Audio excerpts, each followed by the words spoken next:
నరేంద్ర మోడీ ఆస్ట్రేలియాలో జరిపేటువంటి పర్యటన చాలా విశేష ప్రాముఖ్యతను సంతరించుకుంది. ఈ పర్యటనలో భాగంగా నరేంద్ర మోడీ మొదట ఆస్ట్రేలియా ప్రధానమంత్రి ఆంటోనీ ఆల్బనీస్తో సమావేశం నిర్వహిస్తారు. ఆ తర్వాత భారత్ ఆస్ట్రేలియాల మధ్య ఒక సమ్మిట్ జరుగుతుంది. ఆ తర్వాత భారత్ ఆస్ట్రేలియాల మధ్య అనేక వ్యాపార సంబంధాలు, అట్లాగే వాటి మధ్య చర్చలు, అట్లాగే వాటి మధ్య ఒప్పందాలు కూడా జరిగేటువంటి అవకాశం కనిపిస్తుంది. ఈ పర్యటనలో భాగంగా నరేంద్ర మోడీ ఆస్ట్రేలియాలో ఉన్నటువంటి ప్రవాస భారతీయులతో కూడా సమావేశం నిర్వహించేటువంటి అవకాశం ఉంది. ఆ తర్వాత కొన్ని సభల్లో కూడా ప్రసంగించేటువంటి అవకాశం ఉంది. అంటే ఈ పర్యటన ద్వారా భారత్ ఆస్ట్రేలియాల మధ్య ఉండేటువంటి సాంస్కృతిక సంబంధాలు మరింత బలపడేటువంటి అవకాశం ఉంది.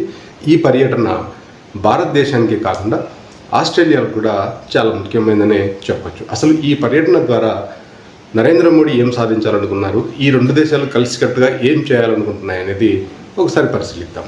ఈ పర్యటన ద్వారా నరేంద్ర మోడీ ఆస్ట్రేలియా ప్రధానమంత్రితో చర్చించే అతి ముఖ్యమైన విషయం ఏంటంటే ఇండో పసిఫిక్ సముద్ర రక్షణ. ఎందుకంటే ఇప్పటికే భారత్, ఆస్ట్రేలియా ఈ రెండు కూడా ఇండో పసిఫిక్లోని దేశాలు. ఈ రెండు దేశాలు కూడా ఈ సముద్ర మార్గంలో రక్షణ కల్పించడానికి తీవ్రమైనటువంటి శ్రమ పడుతున్నాయి. ఒకవైపు చైనా విస్తరణవాదం పెరుగుతోంది, అట్లాగే అంతర్జాతీయ వాణిజ్య నౌకలకు రక్షణ కల్పించాలంటే ఈ రెండు దేశాల మధ్య ఒక చక్కటి అవగాహన, ఒప్పందం ఉండాలి. ఈ పర్యటనలో భాగంగా దీనిపైనే ఒప్పందాలు జరిగేటువంటి అవకాశం ఉంటుంది. అంటే ఈ పర్యటన ద్వారా ఈ రెండు దేశాలు ఒక ఒప్పందం చేసుకుని చైనాకు చెక్ పెట్టే ఆలోచనలో ఉన్నాయి.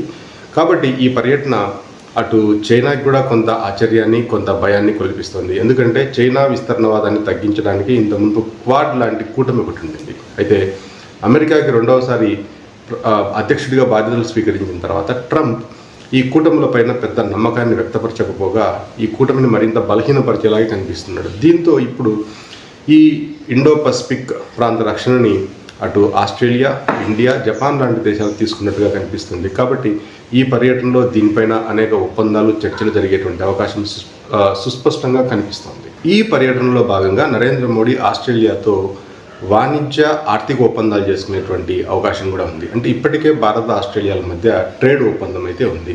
అంతేకాకుండా ఈ పర్యటనలో భాగంగా నరేంద్ర మోడీ కొన్ని రేర్ ఎర్త్ ఎలిమెంట్స్ పైన కూడా ఆస్ట్రేలియా ప్రధానమంత్రితో చర్చించేటువంటి అవకాశం కనిపిస్తుంది. ఆస్ట్రేలియాలో పెద్ద ఎత్తున కోల్, యురేనియం, లిథియం లాంటి వనరులు పుష్కలంగా ఉన్నాయి. వీటిని మనం దిగుమతి చేసుకున్న దానిపైన కూడా చర్చలు జరిపేటువంటి అవకాశం ఉంటుంది. ఎందుకంటే ప్రపంచంలో కోల్, యురేనియం, లిథియంని పెద్ద ఎత్తున వినియోగించేటువంటి దేశాల్లో భారతదేశం కూడా ఉంటుంది. అంటే ఇప్పుడు మన దగ్గర లిథియం నిల్వలు సరిగా లేకపోవడంతోనే ఈ ఎలక్ట్రిక్ వాహనాల్లో ఉపయోగించేటువంటి బ్యాటరీలను తయారు చేయడానికి పెద్ద ఎత్తున ఇబ్బందులు పడాల్సి వస్తుంది. చైనా పైన ఎక్కువగా ఆధారపడాల్సి వస్తుంది. కాబట్టి ఈ పర్యటనలో భాగంగా నరేంద్ర మోడీ వీటిపైన కూడా ఒప్పందాలు చేసుకుని ఈ రేర్ ఎర్త్ ఎలిమెంట్స్ని ఇండియాకి దిగుమతి చేసుకునేటువంటి అవకాశాలు కూడా పుష్కలంగా కనిపిస్తున్నాయి. ఇదే పర్యటనలో భాగంగా నరేంద్ర మోడీ ఆస్ట్రేలియాతో విద్యార్థులకు సంబంధించినటువంటి కొన్ని ఒప్పందాలు కూడా చేసుకునేటువంటి అవకాశం కనిపిస్తుంది. ఎందుకంటే భారతీయ విద్యార్థులు ఆస్ట్రేలియాలో ఎంఎస్ చేయడానికి అంత ఆసక్తి చూపిస్తున్నారు. అంటే ఎక్కువ మంది ప్రతి సంవత్సరం ఆస్ట్రేలియాకి అటు ఎంటెక్లు, ఎంఎస్లు చేయడానికి వెళ్తున్నారు. కాబట్టి ఈ విద్యార్థులకి ఈ ఒప్పందాలు చేసుకోవడం వల్ల సులభంగా స్కాలర్షిప్లు లభించేటువంటి అవకాశం ఉంటుంది. అట్లాగే విద్యార్థులకు ఆస్ట్రేలియాకి వెళ్ళడానికి సులభతరంగా వీసాలు అందించే విధంగా కూడా ఒప్పందాలు జరిగేటువంటి అవకాశం ఉంటుంది. కాబట్టి ఈ విధంగా చూసినా కూడా భారత విద్యార్థులకి ఈ పర్యటన ద్వారా మరింత మేలు జరిగేటువంటి అవకాశం అనేది స్పష్టంగా కనిపిస్తోంది. ఈ పర్యటనలో భాగంగా నరేంద్ర మోడీ కొన్ని రక్షణ ఒప్పందాలు చేసుకునేటువంటి అవకాశం కూడా ఉంది.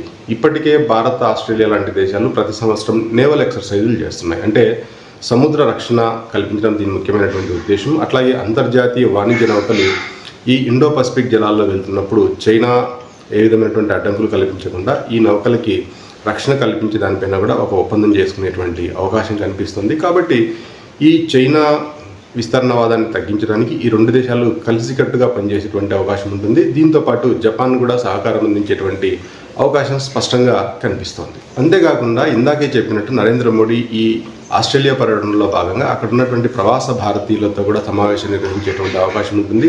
వాళ్ళతో సభల్లో కూడా పాల్గొని వాళ్ళతో సభల్లో వాళ్ళని ఉద్దేశించి మాట్లాడేటువంటి అవకాశం కూడా కనిపిస్తుంది. దీంతో ఈ రెండు దేశాల మధ్య అటు ఆర్థిక, రాజకీయ ప్రయోజనాలతో పాటు సాంస్కృతిక సంబంధాలను కూడా మరింత బలోపేతం చేసేటువంటి దిశగా నరేంద్ర మోడీ అడుగులేస్తున్నారు.